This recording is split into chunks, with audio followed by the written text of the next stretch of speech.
All right, today we're going to dive into a pretty dense but really powerful new manifesto. It's called Hacker Ethic 2.0, and it argues for something huge, a new fundamental right for our digital lives. It's called the right to prompt. And this isn't about, just tweaking your settings. This is about completely flipping the script on who controls the information you see every single day. But let's start with a feeling. I think we've all had it. You're scrolling through your feed, which is supposed to be fun, right? Engaging. But you put your phone down and you just feel anxious or kind of drained or just off. What is that? Is it just you? Or is there something bigger going on here?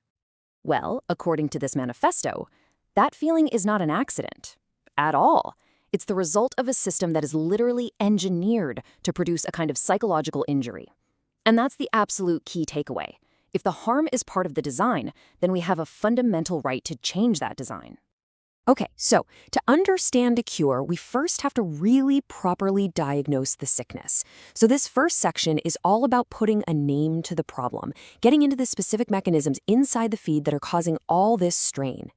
The manifesto argues that the problem isn't just, the bad content. It's something it calls warmth, that endless, seamless, continuous flow of information. It's designed to feel really safe and inclusive, but what it's actually doing is lulling us into the state where we stop making distinctions, we stop thinking critically. It becomes a ritual, right? Refresh, scroll, soothe, repeat. And this condition, it actually gets a name in the book, gaze syndrome. It perfectly describes this toxic loop that we get trapped in. We see these perfectly curated ideals, which naturally makes us compare ourselves. This creates anxiety, and then we become dependent on that same algorithm to soothe us, all while feeling this immense pressure to match an impossible image. It's a feedback loop of dysregulation, and it's built right into the code. So where do we even begin to intervene? Well, the manifesto is incredibly specific about this. This isn't about wellness tips or, digital detoxes. The solution is to install what it calls a cut, a firm, visible boundary at the exact points in the pipeline where the injury happens. And what are those points? Ranking, recommendation, and notification timing. That is the source code of the problem. So we've diagnosed the symptoms, but what's the underlying disease here? What is this invisible system that's managing the feed and, when you get down to it, managing our attention? The book calls this force the synthetic big other. Now, forget the jargon for a second because the idea is actually pretty simple. The platform acts like this outside force that watches everything you enjoy, every little pause, every single like. It then learns to sell that enjoyment back to you, but amplified, hotter, more intense.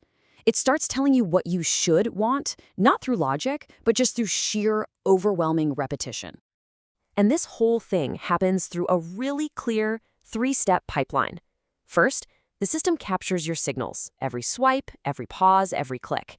Second, it ranks appearances, and it translates those signals into a sequence that feels natural but is completely constructed.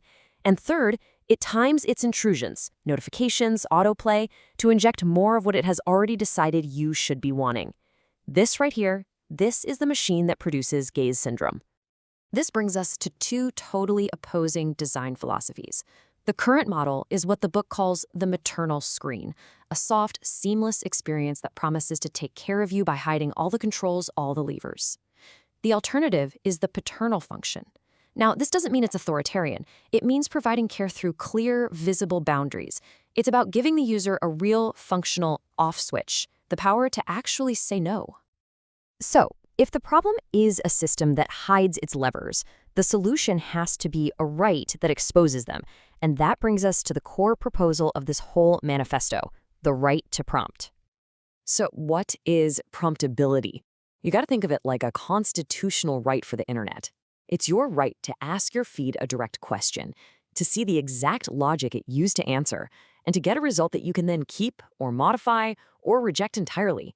It's a fundamental power shift, from the platform guessing what you want to you telling it what you demand.